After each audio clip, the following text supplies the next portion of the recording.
A'udzubillahi minasyaitonirrajim. Bismillahirrahmanirrahim. Assalamualaikum warahmatullahi wabarakatuh. Saya straightforward. Saya Nur Syazwani binti Rusmawi. Ini adalah name card saya. Dan ini adalah khidmat yang disediakan oleh As-Salihin Trustee Berhad. Okey, ini nombor telefon saya, boleh tuan-tuan boleh rujuk di sini ya, di atas ini. Semoga nampak ya tuan-tuan. Okey, kita teruskan untuk pengiraan faraid. Kita nak buat pengiraan faraid hari ini tuan-tuan dan puan-puan. Okey. Hari ini saya dapat soalan, iaitu soalan munasaqat. Munasaqat ini adalah kematian berlapis. 2012 lelaki meninggal dunia, waris ialah isteri, anak lelaki pertama dengan anak lelaki seorang dengan 2 orang anak perempuan. Pada tahun 2016 anak perempuan arwah ini pula meninggal dunia. Waris kepada anak perempuan ini adalah suami, 3 orang anak lelaki dan ibu. Ibu ini adalah isteri kepada lelaki ini. Lelaki yang meninggal 2012 ini. Okey, harta yang arwah lelaki tinggalkan ini adalah 86,650. Okey, untuk melihat lebih jelas seperti ini caratanya. Arwah lelaki tadi, dia ada isteri, ada anak lelaki seorang, anak perempuan. Lepas tu anak perempuan kedua. Anak perempuan ini meninggal dunia setelah lelaki ini meninggal dunia. Pada tahun 2016 dia meninggal. Dan dia tinggalkan suami, anak lelaki 3 orang serta ibu. Perempuan ini dengan wanita ini adalah ibu. Ada yang tertinggal waris apabila membuat pengiraan faraid. Maka ibu ini maafkan saya, ibu ini tetap mendapat bahagian faraid walaupun adanya anak lelaki di bawah ini. Jangan lupa perkara itu. Okey, pertama kita kirakan kematian pertama, lelaki ini dia ada isteri. Anak lelaki pertama, anak perempuan ada 2 orang. Maka isteri dapat 1/8 dan aswabah akan dapat kepada anak lelaki dan anak perempuan ini. Anak lelaki akan dapat 2 bahagian, anak perempuan dapat 1 bahagian, iaitu 7/8 ini. Sebab bagi dulu bahagian isteri ini, bagi isteri 1/8 ini kita tengok daripada surah An-Nisa ayat yang ke-12. Dan untuk anak perempuan dan anak lelaki ini, anak lelaki akan dapat 2 bahagian, anak perempuan dapat 1 bahagian. Kita tengok dalam surah An-Nisa ayat yang ke-11. Okey, seterusnya kita nak buat pengiraan faraid. 1/8 maafkan saya 1/8 untuk isteri, 7/8 untuk anak-anak ini. Tetapi 7/8 ini tak dapat nak dibahagikan tuan-tuan dan puan-puan. 7 saya kena minum air kejap.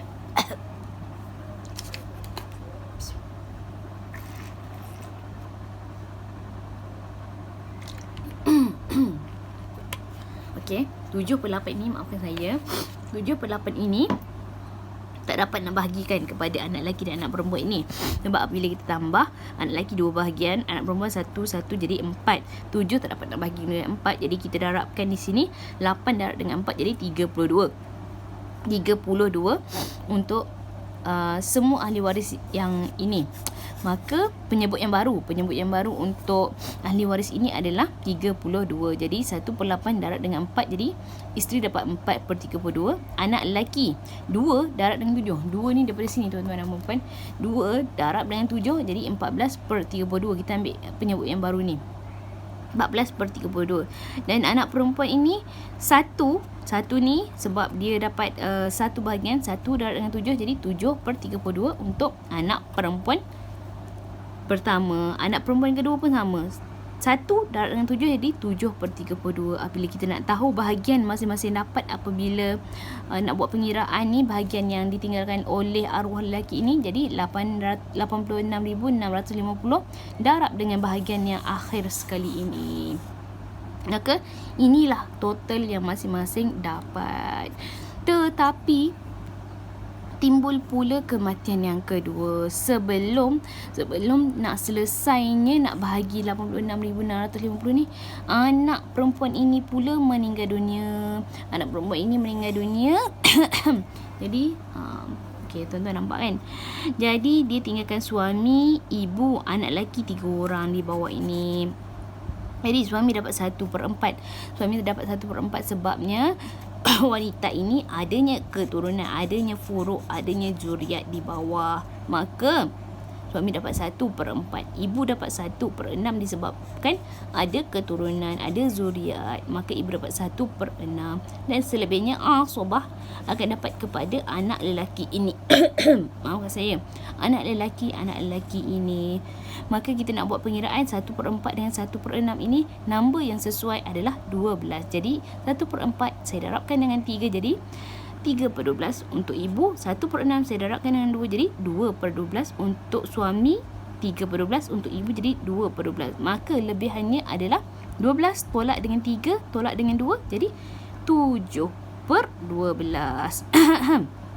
Seterusnya, untuk menyelesaikan masalah kepada anak-anak lelaki ini pula, sebab 7 ni tak dapat nak bahagi kepada anak-anak lelaki ini, maka 7 ni tak dapat nak bahagi dengan 3, jadi 12 ini, 12 penyebut yang asal ini yang asal ini saya darabkan, 12 darab dengan 3 jadi 36. Maka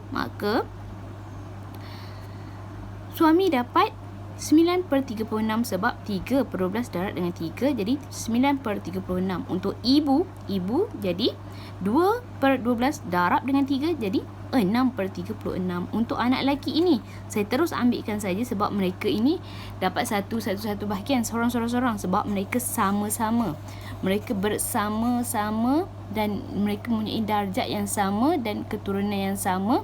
Maka mereka ini adalah lelaki sahaja, maka tak perlu 2/1, 2/1. Boleh bahagi 1 sahaja. 1 untuk setiap seorang sahaja. Maka 1 darab dengan 7 jadi 7/36 yang baru ini, yang penyebut yang baru ini. Maka setelah selesai semua ini, darablah dengan bahagian yang diperolehi oleh ibu mereka. Ibu mereka ni maksud saya ibu yang anak-anak inilah. Okey, anak perempuan kepada lelaki yang pertama tadi ni, yang ni. Maka RM18,954.70 ni darab dengan bahagian yang masing-masing ini.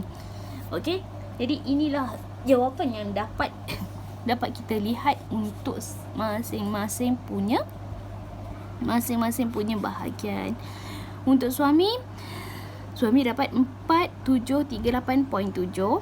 Untuk ibu dapat 3159.1. Untuk anak lelaki masing-masing dapat 3685.60. Dia ada sedikit perbezaan nilai 0.1 sen. Maka ini bergantunglah kepada ahli waris untuk berbincang bagaimanakah nak selesaikan yang 10 sen ni. Terpulang, kadang-kadang ahli waris kata saya nak juga yang 10 sen tu, bahagi juga 3, macam mana pun bahagi juga 3. Terpulanglah. Kalau nak senang,